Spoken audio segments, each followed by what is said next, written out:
Welcome, everybody. Shiur number 624. Learning Lila Nishmas Moshe Dov Ben Rabban Zisa Lila Nishmas Blima Bas Moshe and that Yitzchak Yosef Ben Merimolka should be Magzulas Shuva B'Soich Yisrael. Getting back to a malach of KOSHAIR tying. So we ended off last shiur discussing the issue of a double knots, tying a single knot at the end of a rope, at the end of a bag, and so on. And we said this is a problem of kesher, uman, a craftsman's knot.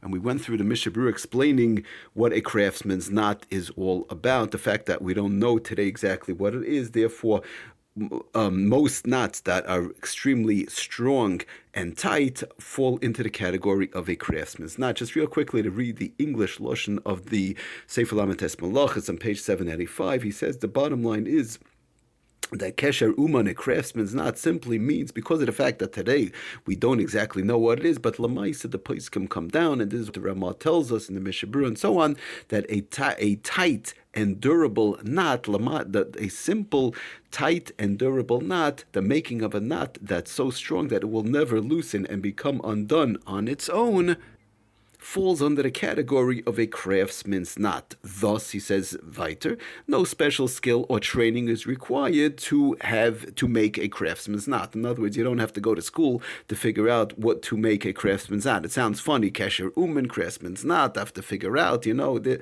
nothing to figure out. A very tight and durable knot that won't open on its own falls under the category of kesher uman, craftsman's knot, and thereby would be usher. He goes further and says, nor does the knot need to be made in any special accepted professional mode or style. You don't have to make it a certain way, only this type of knot or that type of knot. No, the fact that it's durable and tight and it doesn't open, it's a craftsman's knot, and like we saw, the Rambam and the Rif and others, Rishonim, hold that's the problem of tying the knot on Shabbos. In fact, any tight and durable, again, like we said, comes up under this category. Okay.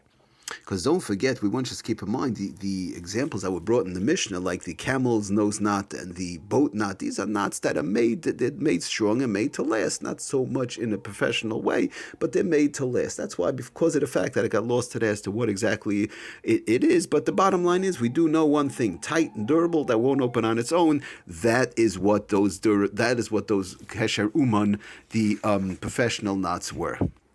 Okay, so since we're on the subject, I just want to go through, of course, we're going to get to the Kesher Shel Kayama, Bezras Hashem, upcoming Shiur. I just want to go through some more examples as to one should be aware of. We spoke about the double knot, we understand. We'll talk a little bit more about that, but it comes up a lot, the single knot at the end of a rope. Not so much the end of a rope, but at the end of a bag. One case we mentioned was somebody has a bag in reference to Shabbos. First of all, let's backtrack a minute. When we talk about making, we're talking about making the knot and opening the knot. So it's the same halacha applies in general as to opening the knot and making the knot. It's just one is allowed to open it. We said b'makam sar, let's say on one's shoe, which will bring down some examples. If somebody's uncomfortable or so on, and they have a double knot. But let's just talk a minute about, but again, opening the knot and making the knot. So we mentioned one quick example in reference to the bag.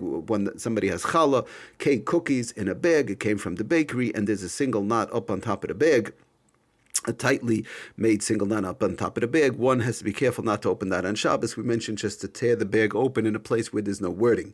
Another quick example whereby one should be aware of, and it comes up all the time, a regular garbage bag. Somebody has to throw out the garbage in the time and place that the garbage is allowed to be thrown out. Of course, there's an Erev, and it's not a question of muksa, or it's grav shel re'eh, it's smelling, or it has to be taken out of the house, whatever the case is. We're not going to get into all the various different issues in reference to garbage, what's muksa, what's not muksa. I'm not going to get into that right now, but in the case whereby you have the garbage bag and I'm allowed to throw it out, let's say in the case of grav shel re'eh, I know by myself, we have in our apartment full garbage bag, it's grav shel re'eh, meaning what? It's just, it's smelling and it can't stay there. We have to get rid of it. Sometimes there's diapers in the garbage and so on. Good, so to take out the garbage, makam erev or so on, so somebody says, good, I'm done with the garbage, I'll take the garbage, and up on top, I'll make a knot, I'll tie the garbage as I always do, with a single knot, a tight knot up on top of the garbage, singly in other words, what am I doing? I'm gathering together the bag up on top, and like it becomes like a single rope, and now I make a knot on top, a nice tight knot, and I throw the bag out. No, one has to be careful. That's something that cannot be done because that is a single knot. A single knot at the end of a rope or at the end of a bag, we said that is osur als kesher uman. We'll talk about how to do it with a bow. We'll get to that. First, we want to go, case by case and take it slow. Now, the same thing would apply to make a double knot. Let's say somebody, good, I have my garbage again, I want to put it outside. So what? Good, I won't gather together the bag up on top and make a single knot, but I'll take the two ends and I'll make a tight double knot. I'm not going to make a bow and a knot, which we'll see how that works. I'm going to make one knot. In other words, I'm going to wrap it around once. The two sides I'm going to wrap together. In other words, like a single, like one starts to tie their shoe, and then again I'm going to make another knot on top of that. So I'll make a nice tight double knot.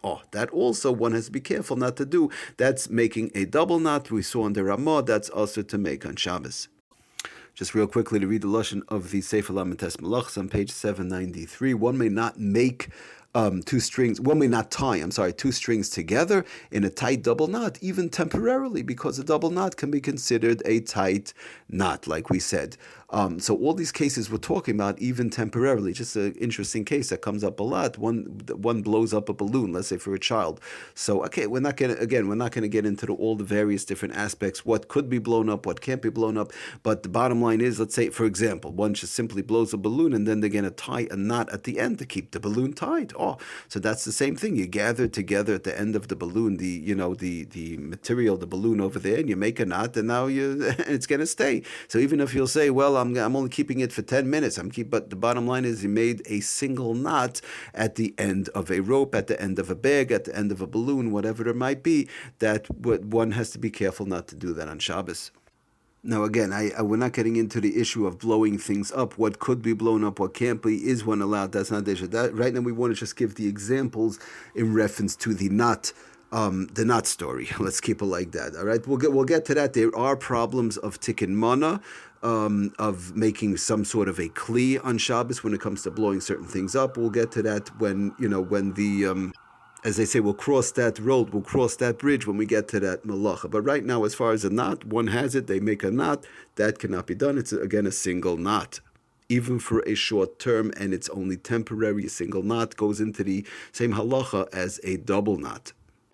Same thing, one wants to put back some challah in a bag. They want to keep it fresh, right? They finish the suda's finished. Good, I'll take the challah, put it into a bag, and now I'll just make a simple single knot. I'll gather together my plastic bag up on top, same thing, and I'll make a single knot and put the challah and put it back in the fridge. Again, the same thing, you're gathering it together. One has to be careful, single knot up on top of the bag, gathered together, one that cannot be done. Also the same thing, they'll make a double knot up on top. Also, one has to be careful not to do that, even for a short-term purpose. Another quick example brings the Sefer Lamites Malachos. One may not tie string in a double knot around a box of cake, for example, or a package of food, even if he intends to untie the string the same day. Once again, it's a double knot. Even within 24 hours, one is not allowed to tie that. Now he brings out an interesting example to the Sefer Lamites Malachos that a kosher, we mentioned what's the problem over here with the double knot. A kosher de'ina tala b'chizuk, a kosher ela begeder ma'isa. In other words, it has to be a tight knot whereby it's not going to open the same day. Hainu shelo yehei nater b'shum oifim me'atzmi. It's not going to open by itself. We said that is the problem with the single knot on top or the double knot. Kederech ha'uman. This is the way that the professionals, the craftsmen did it. Hayadei tikkun ba'oifin asiyase ma'isa hedyetu kishe. So what would be a simple ma'aseh hedyet, a simple knot, not a professional knot? Einay also betoiv sheyachol lefamim b'meshach hatzman liyos nata me'atzmai. So interesting, he brings down a case in conjunction with that it would be allowed, it's permissible, it's allowed to make a loose double knot when tying a belt or sash around the waist of a coat or a robe. Somebody goes out, you see many times people have a belt on a Shabbos coat or on a raincoat or possibly on a robe or a sash, and they just simply, they double knot it. It's not tight. Those are things that are not made tight.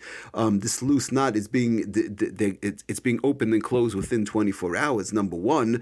which again, we're going to talk about that aspect of it, but usually when a person is wearing a coat, the sash or the belt is being open within 24 hours. He's putting it on, putting it off. A robe also is usually the case. So that aspect of it is Bichlal, it does not apply. And the fact that one is making a double knot, they make a loose double knot. That is not the double knot that we're talking about. So it brings on the Sefer Lamates Malachas. So again, it would be allowed to make the loose, that famous loose. People just simply take a belt when they're wearing that raincoat, a nice Shabbos coat or whatever, and they make a quick double knot, a loose quick double knot, and they tie the sash or whatever it is around the waist. That will be okay. That is not falling into the question of Kesher Shel Uman, whereby that will be us. But again, we want to keep in mind the reason why, because the main reason why, you'll say, what do you mean it's a double knot? We're saying all these things, you can't make double knot.